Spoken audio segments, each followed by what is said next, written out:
Well, hey folks, it's your old pal, King Waspinator. Welcome back to Total Party Skills. Be sure to hit like and subscribe, yada yada yada. I'm moving in a month and a half, so most of my books are now all put up in boxes and are at another house. So I have a very limited little bit of library still to make content around. That's not just me talking about my own stuff, so be prepared to be hearing quite a bit about riffs and some old White Wolf stuff. If that ain't your bag, just go ahead and find another video to watch. No harm, no foul. But I want to talk a bit more about Riffs Chaos Earth. As I've said a couple times now, I think it's the most approachable and possibly the best version of Riffs because it's the most streamlined and the most open-ended for what you can do with it as a game master without, rewriting a lot of the lore. And also, as I've mentioned, it has a flaw. It's that it's a little thin in the source book department. I mean, literally, it only has a couple of source books, and they are literally very thin.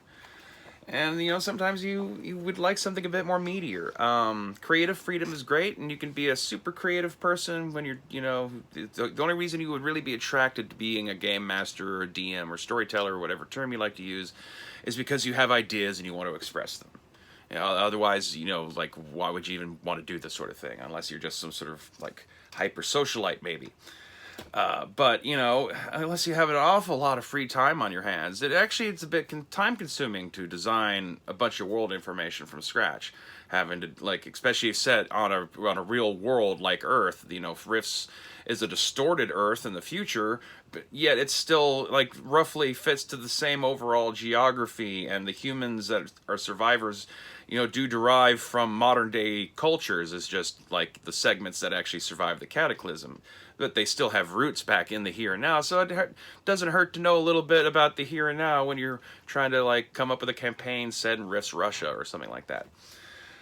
And all that takes time. It takes time to come up with NPCs. It takes time to come up with, creatures and monsters, robots. It takes time to come up with interesting sounding civilizations. It sometimes takes time to come up with names that aren't just complete and total ass. And so it helps to have source books. Just to have some ready-made material that you can throw at people, when you don't have a bunch of extra time. I mean, most of us are adults. A lot of us have to work or have families and all this other kinds of stuff. Or maybe you actually have interests that are beyond just only doing role-playing games and you don't want to spend every waking second of your free time having to worry about this shit. So, I have a few source books I want to go over that I feel actually are, really helpful for Chaos Earth, potentially, for you. And but first, I guess a couple of honorable mentions. I'm not going to really bring up any of the Rift's world books, since they are depicting, Earth after the Cataclysm has resolved itself, and Rift's Chaos Earth is at the very beginning of that. A lot of the information they have in there is not entirely relevant, aside from maybe pulling out DBs and creatures just to have stats, but they wouldn't be operating the way they're operating in the later setting. The honorable mentions, I would say, Rift's Underseas, because of the new Navy, this section of the American Navy that survived the Cataclysm, that wouldn't hurt to have that information on hand. The first source book revised and all the information it has on Archie and the NEMA troops he has frozen underground in Virginia and all that kind of stuff. That's also a decent one. And that might be about it in terms of, like, world books. But the dimension books, on the other hand, that's where you got some material you can play with. Because one thing that Risk Chaos Earth does not really get very far into, if at all, is, what's on the other side of the rifts at this time period. So here's where you can mine and remix things. Since it's prior to or kind of straddling the beginnings of the Minion War, as I've mentioned in previous videos, you can bring in Megaverse and Flames, potentially, or even if you want to ignore all that, Hades and Duvall are both, really nice, thick, well-written, well-laid out, full of maps and creatures and lots of, like deep information to the motivations, all sorts of stuff that in a D&D book you might get like a paragraph out of, telling you what motivates them and how they act and operate within their environment. Both very well thought out with tons of NPCs and all that kind of stuff. And also, part of Rifts is the idea is that you're fighting demons from the Rifts. Well, I mean, these gives you, like, all your classic demons to be fighting coming out of the rifts. Also, just generically speaking, Megaverse Builder, just to be able to, like, your characters, you manage to trick them into going into a rift and they pop up in another dimension. You can, like, randomly create them with this book. It also has a couple sample dimensions that are actually kind of cool. My particular favorite is this, like, junk planet. That's kind of, like, basically the junkyard for the multiverse. Phase World is, like, not a bad pick. Phase World's kind of timeless, so, it'd be an interesting contrast if characters from Rift's Chaos Earth managed to get to Phase World. They've, had like several later additions to the Phase World setting in terms of getting deeper into the various galaxies that make up the 3 galaxies region. Phase World in many ways is kind of like Andromeda, the Kevin Sorbo show. But the basic core Phase World rule book is really about all you need. And in some ways, since if Chaos Earth is set earlier in the timeline, it might be more appropriate thematically to just stick with what's in Phase World and maybe the original Phase World source books. I know that there's some controversy over the days when C.J. Carella was there at Palladium, and I've heard a few conflicting things, and I'm not a gossipy person, so I don't really care what any of that was about. I know some people complain that C.J. Carella's time with riffs kind of edged up its power levels, and some people think that some of the stuff he introduced, like anti-monsters in South America, or like some of the more extreme juicers in Juicer Uprising, or Cosmonites in Phase World, somehow like imbalances riffs.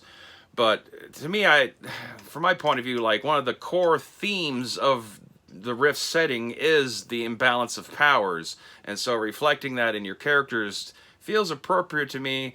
And once again, the way the experience system works, you can be the most powerful juicer, the most powerful glitter boy, the most powerful dragon hatchling, the most powerful cosmonite, even the most powerful thing in rifts. But if all you're doing is just like using that to just swat creatures that can't even defend themselves, and you're never actually risking yourself, you're not really going to level up. Whereas a character playing a vagabond, just by virtue of the fact that they're trying to hang out with these much more powerful things, they're constantly putting themselves at risk, and so they're getting, like, reaping the biggest kinds of experience rewards and all that kind of stuff. Wormwood, the very original Dimension book. It's very on its own, a standalone setting that if you just use like the Chaos Earth just for like the basic rules and just stick with the character classes out of this, perfectly worthy. Works both ways. Raiders from Wormwood. You could go through like the very first initial time that the people from Wormwood discover Rift's Earth and send interdimensional bandits through. And you could have an opportunity to kind of scale back the timeline of the war between the holy and the unholy in this.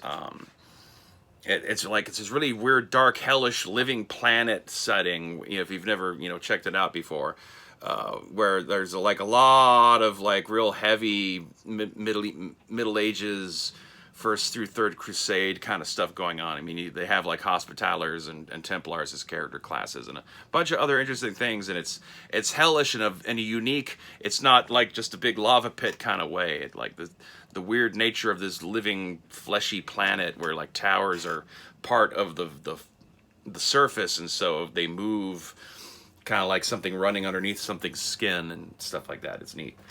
Also, it wouldn't, be bad to look through the conversion books and or DVs in North America just for also access to a lot of critters. There's the original conversion book. There's also dark conversions with that's worth it. Oddly, I'm going to say also another C.J. Carella pick, but Pantheons of the Megaverse, which was their second conversion book. Since a lot of these aren't really treated as very canon in the overall rift setting, aside from the fact that Ahriman gets referenced a lot from the Persian pantheon, I feel that kind of gives it an opportunity to be used a bit more freely in Rift's Chaos Earth. So I also would put that on the list of things to check out if you want to, add a little extra dimensional spice to a Rift's Chaos Earth campaign. And seriously, like if you've been curious to try Rifts out in the original rules format, but are intimidated by the massive lore dump and the amount of materials that you have to buy to really understand what the fuck is going on in that setting, Perhaps Rift's Chaos Earth is also for Game Masters actually the better entry point so you can kind of get used to what the hell's going on in here, because the characters are much more focused on why they're together, and there's not just so much historical baggage in it yet. That the cataclysm just happened, so like the historical baggage is, well, are you familiar with modern day internet culture? Then you kind of know what was going on in that world. Anyway, that's it. Tell me in the comments that Rift sucks. Tell me in the comments that I suck. And have a good one. Stay waspinated.